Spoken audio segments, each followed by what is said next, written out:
have a question. Yeah. Can you expand a little bit about the concept of forgive and forget? Can you forgive and not forget, or just remember and forgive? If you forget, there's nothing to forgive. Well, what you're forgetting may not be the incident, but you're forgetting your reaction to it. You have forgotten your anger, you have forgotten your resentment, and time has erased the excitement of the event.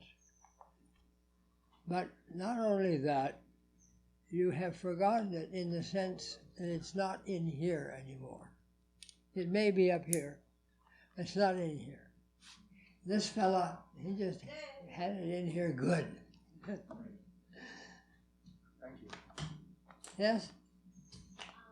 Actually, this is part of my question as well. The forgetting part, to forgive. Somebody has to interpret for me. Okay. So I can't hear. Tell me what they're saying. Okay. No, he really, even if you're right next to him, he has trouble. Okay. Now, will you repeat it again, please? That'll tell me. So, you mentioned forgetting in order to forgive. You mentioned forgetting in order to forgive. Yeah. I feel like I've only recently begun to understand that I have a mind that's very obsessive, and that there's a lot of negative thinking that goes with that. I've only recently even become aware of that. Did you hear? Some of it. She's become aware that she has an obsessive mind. And a lot of the thoughts that come to my mind are kind of intrusive. Like I don't give them permission to be there, but they're there. And I try to move away from them or ignore them, but they're still there. Yeah, it's very hard. It's very hard to do it on the same level. We really have to bring in the spiritual dimension.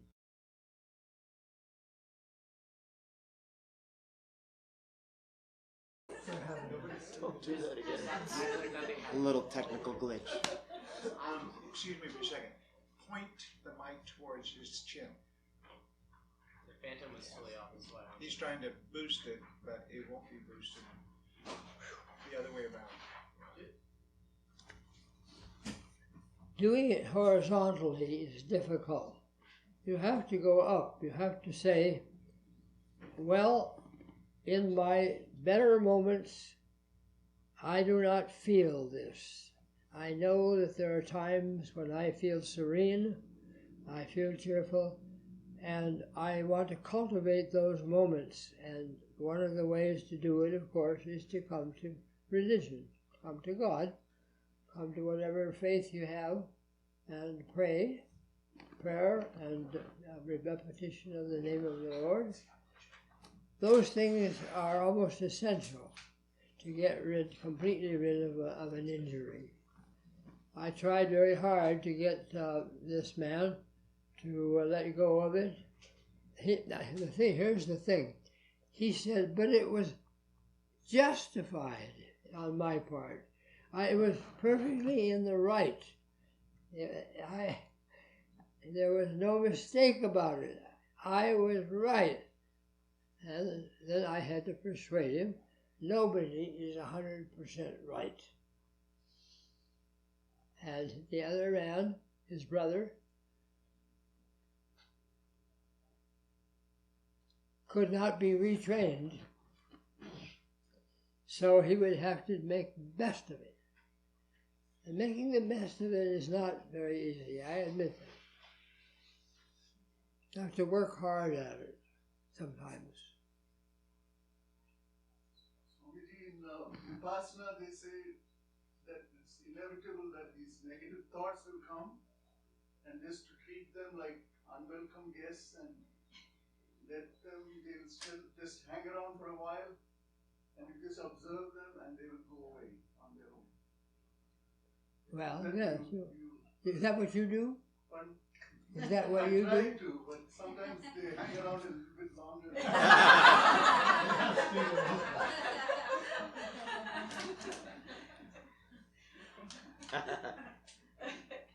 Yes. And you talk about forgetting in order to forgive.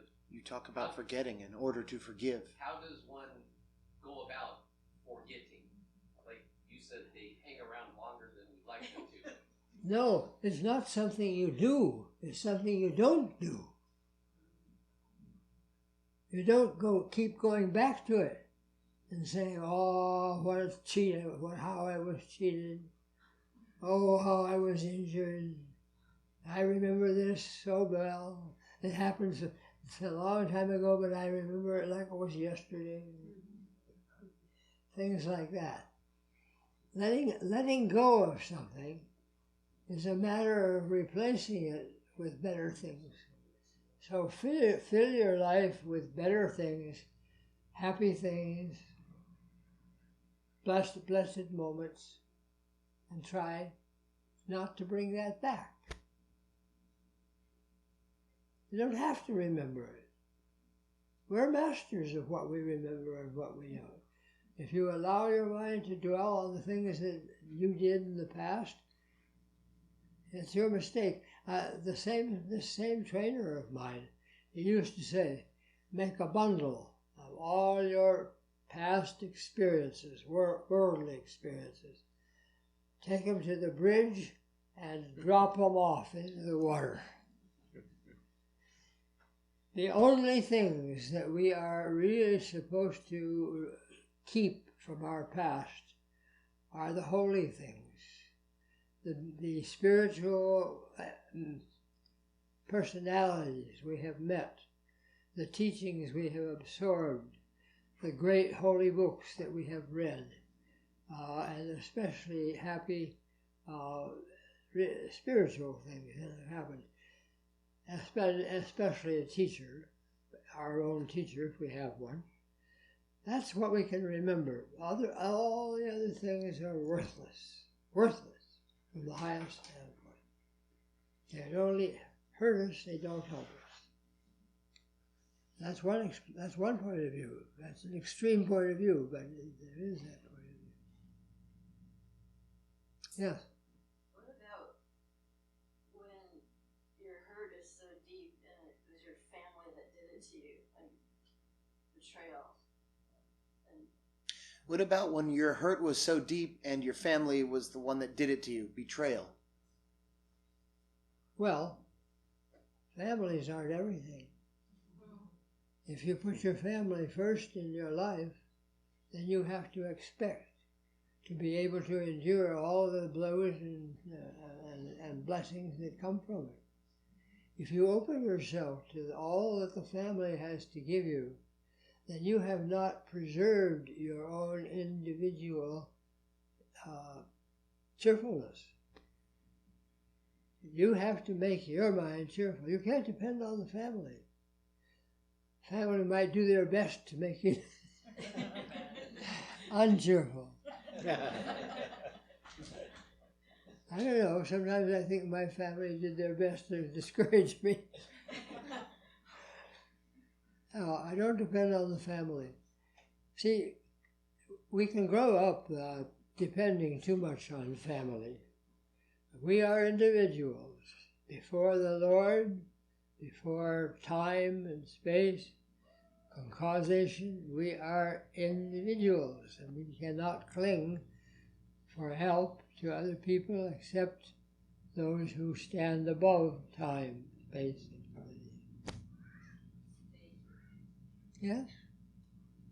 My question has to do with being a sensitive person and empathetic. I don't live in a bubble. I go around, in the world, interacting with other people on many different levels. Sometimes it gets overwhelming when other people have very hurtful behaviors. And they may even be hurtful behaviors that they're not conscious what are some specific tools or ways I can remain cheerful, remain peaceful, content in life? That's why Swami Vivekananda emphasized strength so much. What did he mean by strength? He meant the ability to sort out what influences you want in your life from those that you don't want, and to pursue the former and to reject the latter, move away from the latter. Don't allow your mind to be influenced, That's what he means by strength.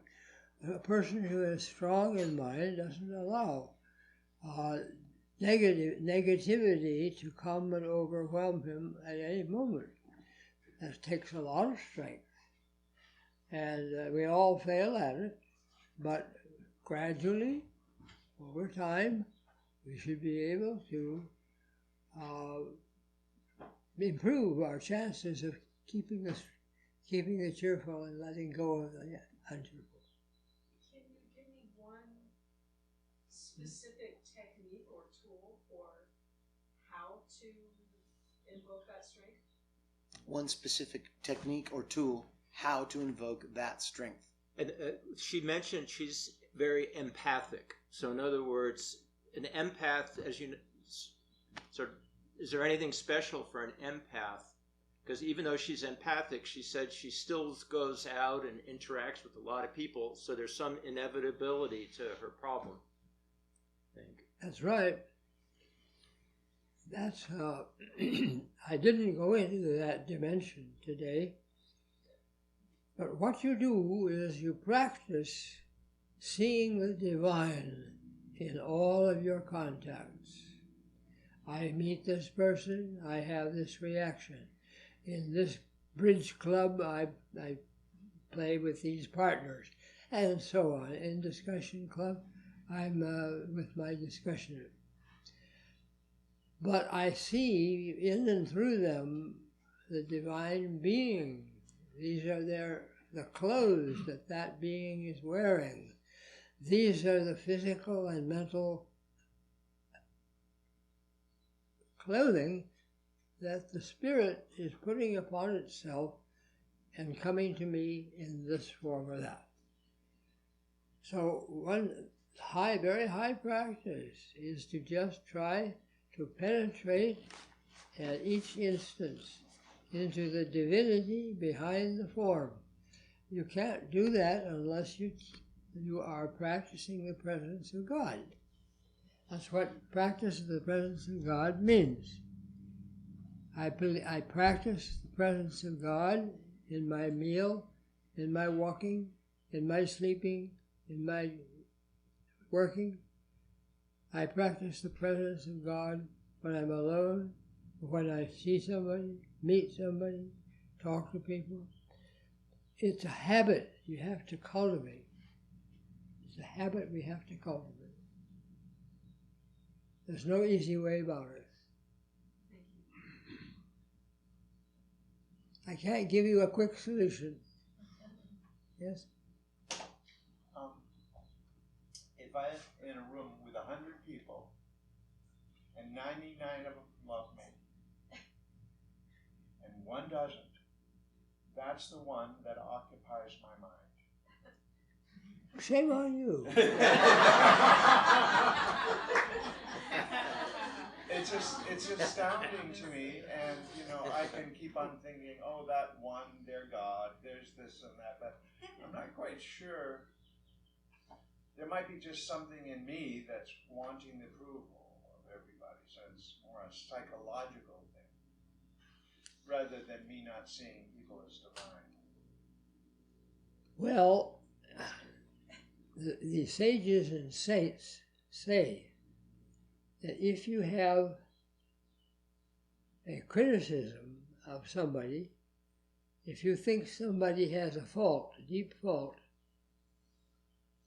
sooner or later that fault is going to appear in you.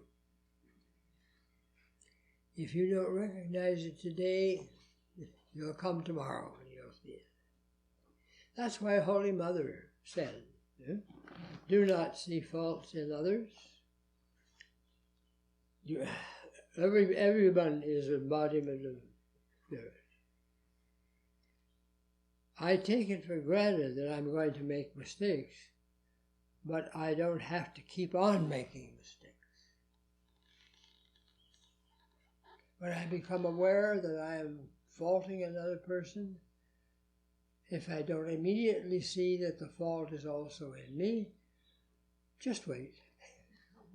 It'll come. It'll appear somehow. Sometime. This seems to be a big problem. Of all the problems I talked about, the biggest one seems to be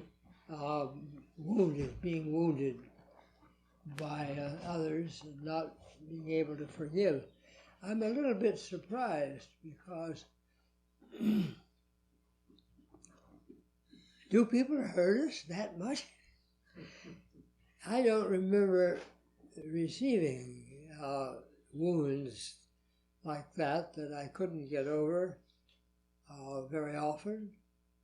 I feel sorry for those of you who get wounded easily and who have to find a solution for a way to forget an injury. It's a question of level. On what level are you riding? Are you riding on the level of event, reaction, another event, reaction, the event that follows from your reaction? Are you living on that level?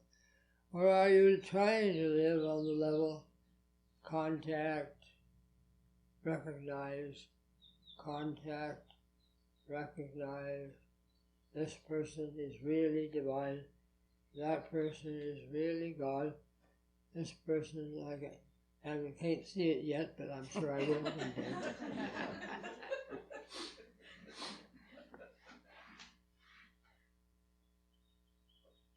Yeah, I'm surprised. Well, I never did succeed in getting this man to forgive.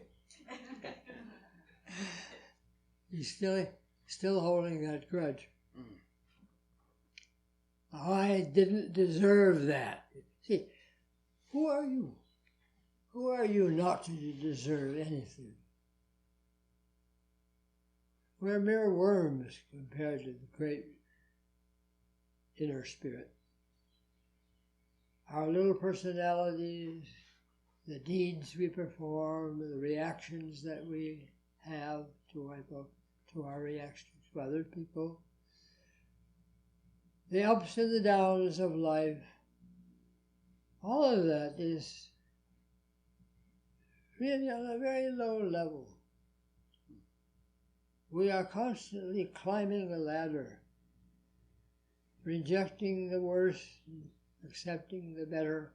If we have a spiritual goal in mind, we are constantly seeking to achieve that goal, to step on the next rung of the ladder, and to leave the one that we're on behind. Climbing the ladder. You can't climb the ladder unless your foot leaves the rung below.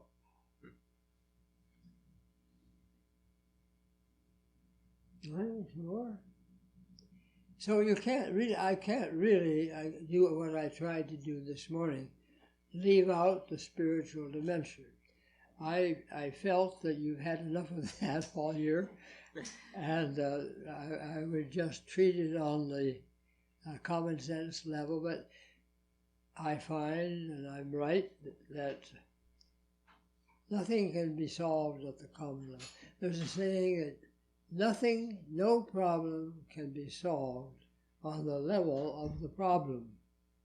You have to go to a higher step, a higher level to solve any problem. It cannot be solved on its own level. I think that's true.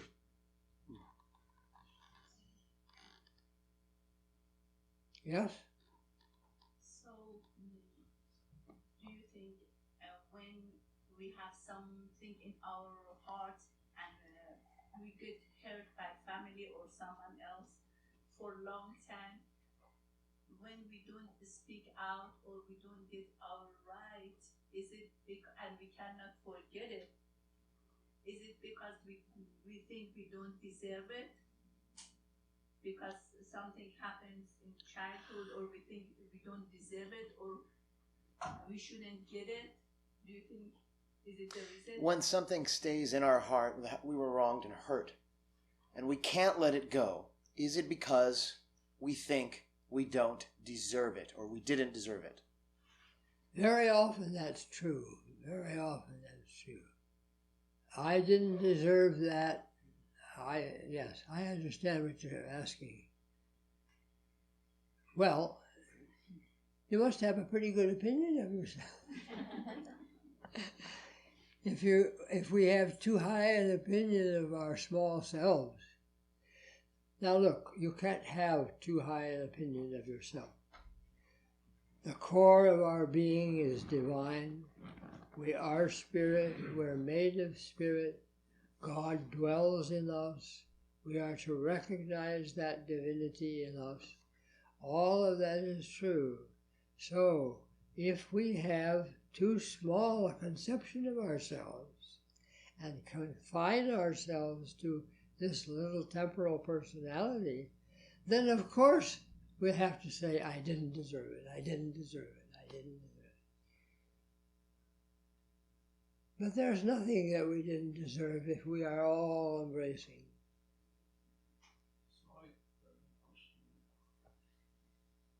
Come on. I was thinking the question of judging comes only after, and the question of forgiving comes only after you judge. So instead of focusing on that, why not just focus on the reaction that you may have and fix that reaction instead of trying to fix the other person? So forgiving is an issue only after judging. So if you don't judge, what's the question of forgiving doesn't even arise. I don't understand. Forgiving comes only after the act of judging. Therefore, why not focus on your reaction? Instead of focus on their own reaction to whatever that person is doing to us and not react in a negative way. That's basically what I said. That's the same thing in the message that I gave. You focus on the... No, we are all quick to judge. That was the statement. All right, that's very good. That's an additional thing. Don't make a personal issue out of what has happened. Don't think of it in terms of person against person, but make a judgment of the event. But you see, this man in Atlanta had already done that and decided that he did not deserve to be treated that way. His brother had robbed him, and that was that. And you can't. He made a judgment already, and that's what he was hanging on to. Not the personality of his brother, because they did other things together. They went on and lived their lives, with each one with the family and the family, and all the kind of relationship went on. But deep down inside, this guy had hurt me. That's what they couldn't get over. Anything more? What about all these other points? I just, it seems that whenever we hold on to something like that, it's only disturbing our peace of mind. If we could evaluate, is this thing, disturbing me? Or if you could evaluate on that sense, you'd have more wisdom of, okay, I'll let that go because it's disturbing. It's not hurting them, it's hurting me. Well, I think that's what I said. Yeah. Yes? Many times when there's something wrong done to us and we forgive and forget, that causes that to be repeated. And they will do it again and again. So how do we stop it from repeating? If you forget, it can happen again.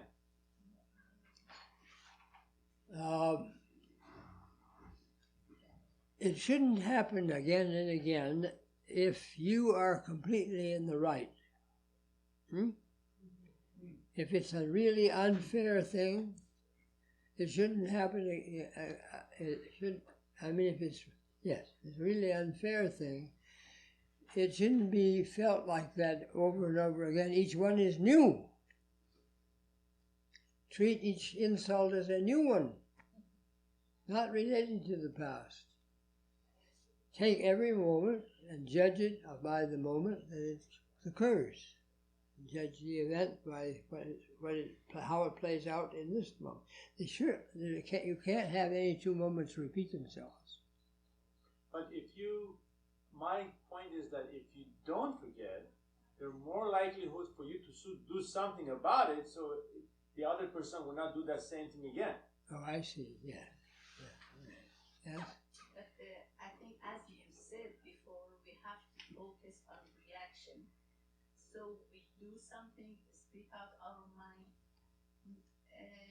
create a boundaries that person, kind of reality orientation. So that person knows that he shouldn't do it again. On reaction, is that what you said? Focus on reaction instead of thinking how I have been hurt. Focus on reaction, what I can do. Yes, well, there was nothing in what I said that told you you can't avoid nasty people. If you think somebody's a nasty person and is going to insult you, stay away from them. You don't have to walk into that trap. It's your very close family. Unless you have to deal with them, stay away. That makes sense. I knew a very spiritual person who was empathic, and they had a nervous twitch like that, and they would look at you and something like that. Yeah. There came a reaction in me, and I wanted to slap him across the face. And I was trying to figure out, why am I thinking that? What were you thinking? I wanted to slap him. Oh. Because they kept on looking at me as if I was going to slap them. So we project into the world a reality. And I'm sure that person suffered a lot of injustice because they were projecting they were going to get it. Yes. By the way, those things can be conquered. I know a man who had a bad case of that. He doesn't do it at all now. Life in the spiritual environment has transformed him. When I first entered the monastery in Hollywood, here in Hollywood, there was a very respected and senior brahmachari, novice, who would sit in the shrine to meditate, and every now and then,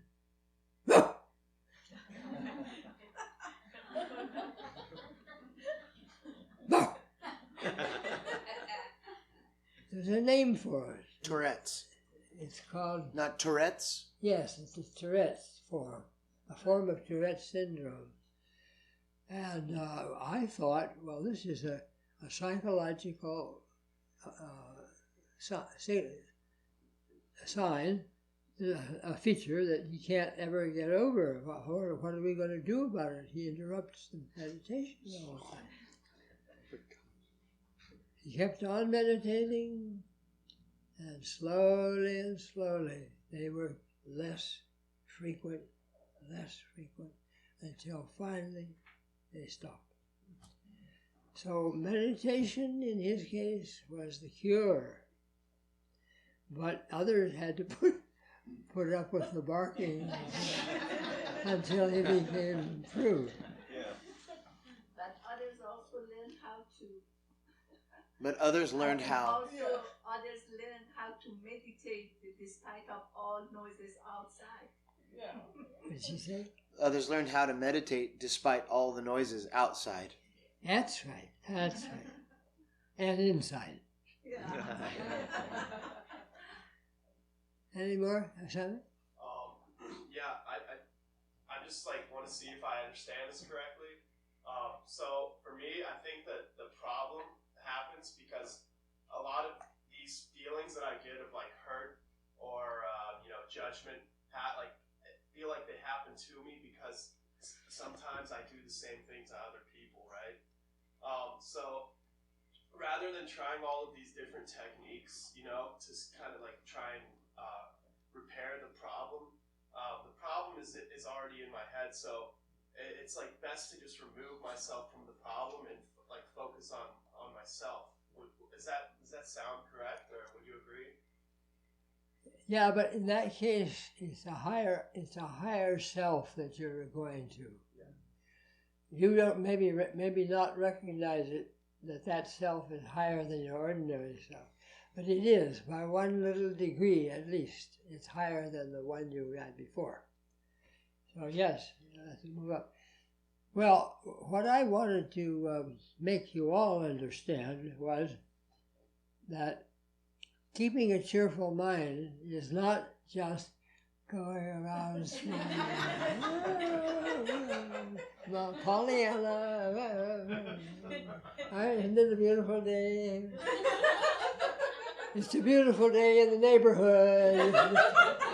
Mr. what's his name? Rogers. Mr. Rogers. Mr. Rogers is not an example of what I'm talking about. I think I made my point. I made my point. Anything more? Yes. You mentioned not to get crushed by the events, international events. How? How what? How to not get crushed when your families, your friends are affected with these events? Okay. Sri Ramakrishna, whom we're following, once ridiculed somebody who was concerned about something very far away in a far foreign country. There's quite a bit we can say about this. One is, maybe you have roots that you have to let go of. Many of us have deep roots in a family, or a clan, or a neighborhood, or a country, and those roots are not helpful to us. And when those roots become unhelpful, we may have to pull them up. That's a drastic answer, but I suspect that it happens more often than we realize. That we have invested ourselves. I know I get a magazine every week, and I make a habit of learning what's going on all over the world. Sometimes when I do that, I think to myself, why do you study what's going on in Albania? Why do you put yourself where you... There's a good motive for doing it, but there's also a deep attachment motive that is not so good. And maybe it's better not to read those magazines. Maybe it's better sometimes to let things go when they're coming from a long ways away or a long way back. Yes. I know it's difficult. Must be very difficult for the racial problems, people who have a racial problem. Any more thoughts? Would it be better to get involved? Would it be better to get involved? I mean, like, for instance, in Syria or something, on the genocide that's going on, rather than do nothing. Would it be more like... Would it be better to get involved and do something? Anything. Are you capable? Of course. Do you have the tools? Sure. Do you have the equipment to get involved? Sure. Oh. Well, then that's up to you. If you feel that you have, if you feel that you're adequate to get involved in a complicated situation, study it carefully. Make sure that you're right about all the rights and wrong, and not wrong about any of them, and get yourself involved. But I'll tell you what, an incident that occurred. The Swami from South America, the one who took Vedanta to Argentina,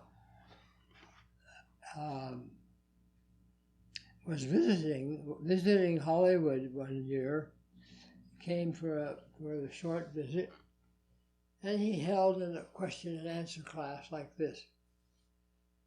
And a young girl put to him this question: oh, when there are people suffering in such and such a place at that time, I forget what country it was a problem at that time. When people in such and such a country are suffering so badly, and we're not doing anything about it, how can you go on talking about prayer and practice of the presence of God and all that? And he said to her, Mildred, you solve your problems first, then solve the problems of the world. Well, I can say that to you too. Solve your own problems first. You must have them. Otherwise you'll be in my place giving the speech. Can't we do both at the same time? There's a picture of Vivekananda, and he said that a life living just for yourself is not worth it. You have to live for others. The needs of the And there are organizations where you can contribute to that are purely humanitarian, not political. Yeah, that's another issue. I thought that's what you That's what I meant. Well, I can't read. I'm not a character reader. But the Swami who spoke that way was a character reader.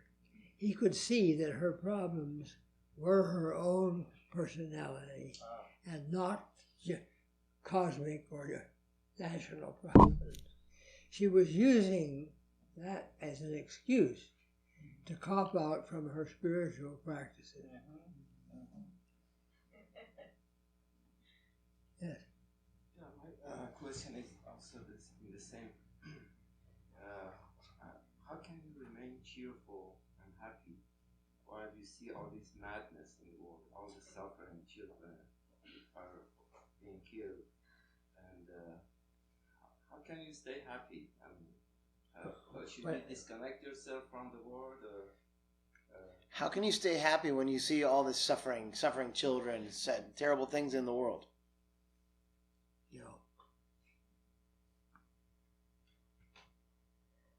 Look, this happiness that we're talking about is not a blithe, I don't care attitude which carries the cheerful cherub smile all the way through life for everything. We have the right to be concerned. We have every right to be concerned about the sufferings in the world. But if we come to what I suggest, the lectures of Swami Vivekananda, we will discover that we're really crying for ghosts. He wants to lift our mind up to show us, what are these but forms? The creator of the universe, the divine mother, the operator, the creatrix of this whole mess, is constantly killing and giving birth, killing and giving birth. And in fact, Sri Ramakrishna saw that as a vision, one of his visions. She gave birth to a child. Not very long after that, she devoured it. So, unless we move our focus from the immediate scene in a common sense visage to a higher vision, a higher level of understanding and insight, we won't be able to be cheerful. That's where the psychology fails and the spirituality has to enter in. Another one. Here. I heard something some time ago that seems to make sense. Maybe you can comment. And this person said that stop running away from and compensating for what you don't want and start moving to what you do want. Stop running. He heard a person that said, stop compensating and running away from what you don't want and moving towards what you do want. Yes, yes. In other words, keep a cheerful mind is a demanding proposition. It doesn't happen by itself. We have to work at it. I was just giving some suggestions. All right, is there one? All right, one more. One more, Swamiji. This is not on the subject, but I'm just wondering if you plan to share more of your memories and anecdotes about the Swamis of the Vedanta Society on YouTube. On YouTube. Your memories and everything. Yeah. I do everything I can to avoid YouTube. That's true. But there are a few very good ones from yours. YouTube too quickly becomes my tube.